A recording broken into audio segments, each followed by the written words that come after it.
Hey there, Scott Wilkinson here at CEDIA Expo 2013. I'm talking with David Abrams, a calibrator from Southern California, who came to the show to see what he could see. So, David, what has tickled your fancy so far? Well, coming from the video side, there's been a number of very interesting things that have come out. One of the things, Display Development is now distributing or selling their own version of the Christie projectors. They're not hiding rebranded. Yeah, they're not hiding. They're not even rebranding it. They're saying we're doing our tweaks. They have custom aperture plates for the cinema line, so you can get it down on a smaller screen. Custom gamma curves for some of their other lines to try and get a more accurate picture, better for the more accurate at least in the home theater environment versus that 50-foot screen. So that was very interesting.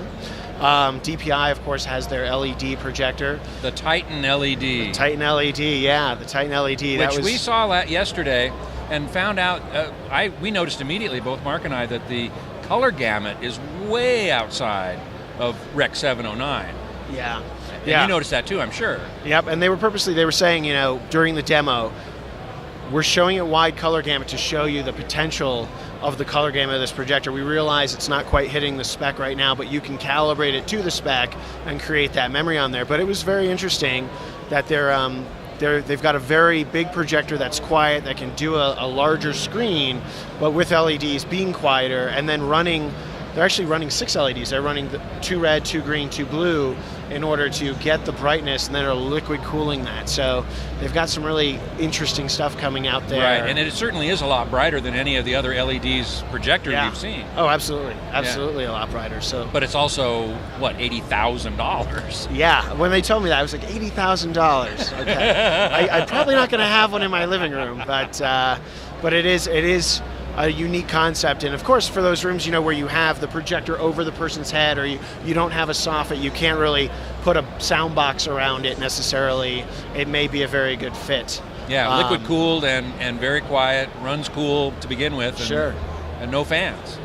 I'm not sure if they don't have any fans, but fewer anyway. Certainly fewer, yeah, certainly lower, but they might have any fans. So that was certainly interesting. Yeah. And then, of course, HDMI 2.0 and 4K is the buzz of the show. Buzz of the show. And, I find it very interesting that 4K and HDMI 2.0 is the buzz of the show, but there isn't that much in the way of 4K displays. That Titan is 1080p. Yep.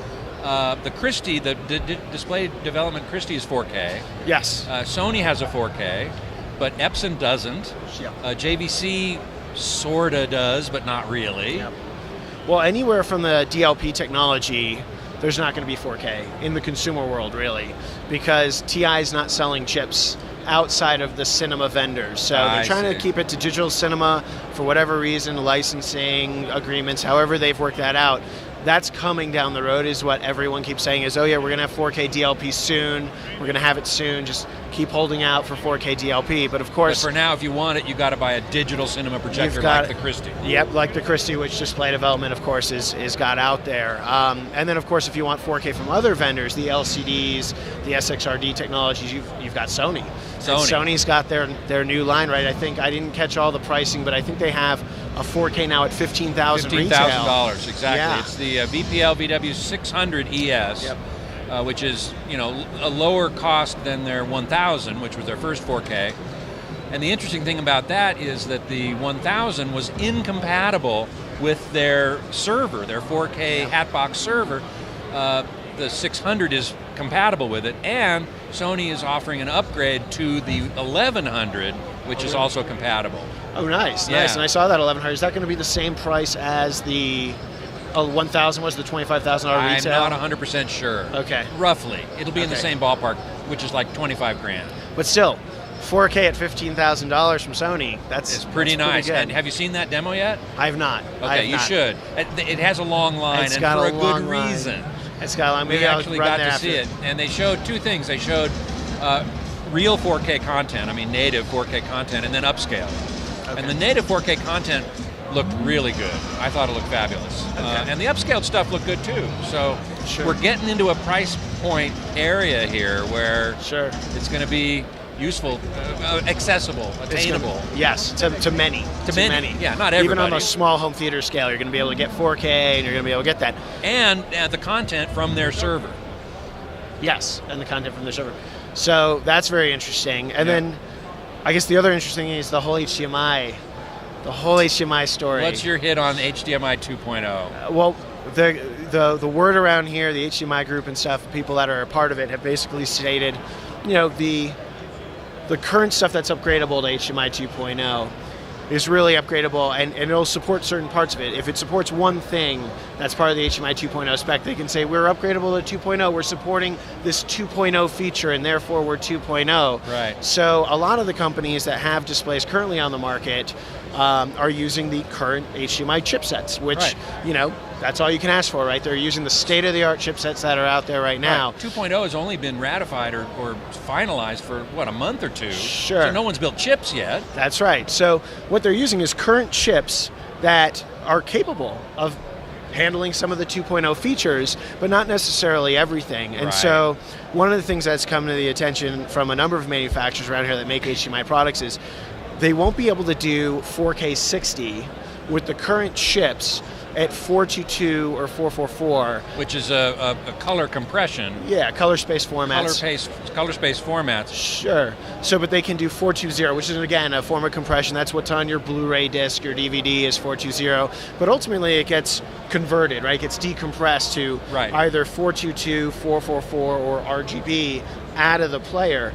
And so right now, I've asked a lot of people, I go, well, what's out there that's going to output 420? And there's not really any formats outputting 420. There's formats that are 420, like a Blu-ray, but no player outputs 420. Right. So if you want to watch something like 4K 60 on a current display when it gets upgraded to that HDMI 2.0, quote unquote, you won't be able to do those higher frame rates. You'll be able to do the 4K at 24, which is movies, right? So most movies will work. Right. But video won't. So if they're shooting sports at 4K, for example, in video, you're not going to be able to see all of that. They may run into some issues. You could get a really expensive scaler that might do some fancy frame rate conversion and make it acceptable, but then you're spending money there. So the general consensus seems to be sometime next year we'll see newer chipsets, newer technology, and we'll start to see those higher bandwidths being supported, which is exciting. I mean, it's exciting that we are going to the higher resolution. The whole system's falling into place, right? You always have something new. We had HDTV, but we only had broadcast HDTV. There were no formats for HDTV, and we didn't even have 1080p. We only had 1080i, and so it's sort of like that with HDMI right now. It's like we've got some 4K TVs, not really any content to the consumer yet, but that's all starting to come, and then the formats to handle that are starting to fall into place, and maybe another year or so we're going to see that all very quickly.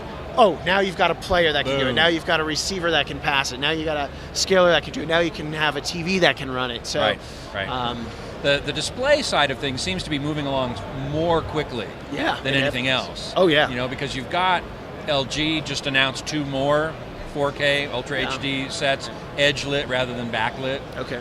For less money. I mean, the 55-inch is $3,500. $3,500. Yeah. Man, see, not selling stuff, I stay so far away from price. Wow, that's a good price. It seems to me that's to a be. Good price. And then you've got the cheap Chinese companies, Seiki and TCL and Hisense are going to come out with really inexpensive ones that are probably not going to be that good.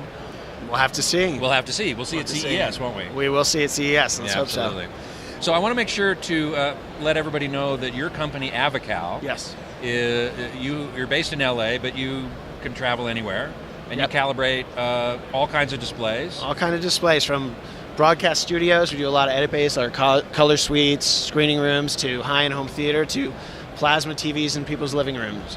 So now have you done any calibrating work here at the show? Not here at the show, no, not this You summer. often do, so sometimes, sometimes. You weren't not called this time upon around. this year to do it. No. So you're just a freelancer. You're hanging around. You're looking for what you can see and what's cool. I want to check out all the cool toys. I want to see what I'm going to be working on. Yeah, exactly. Next year. That's right.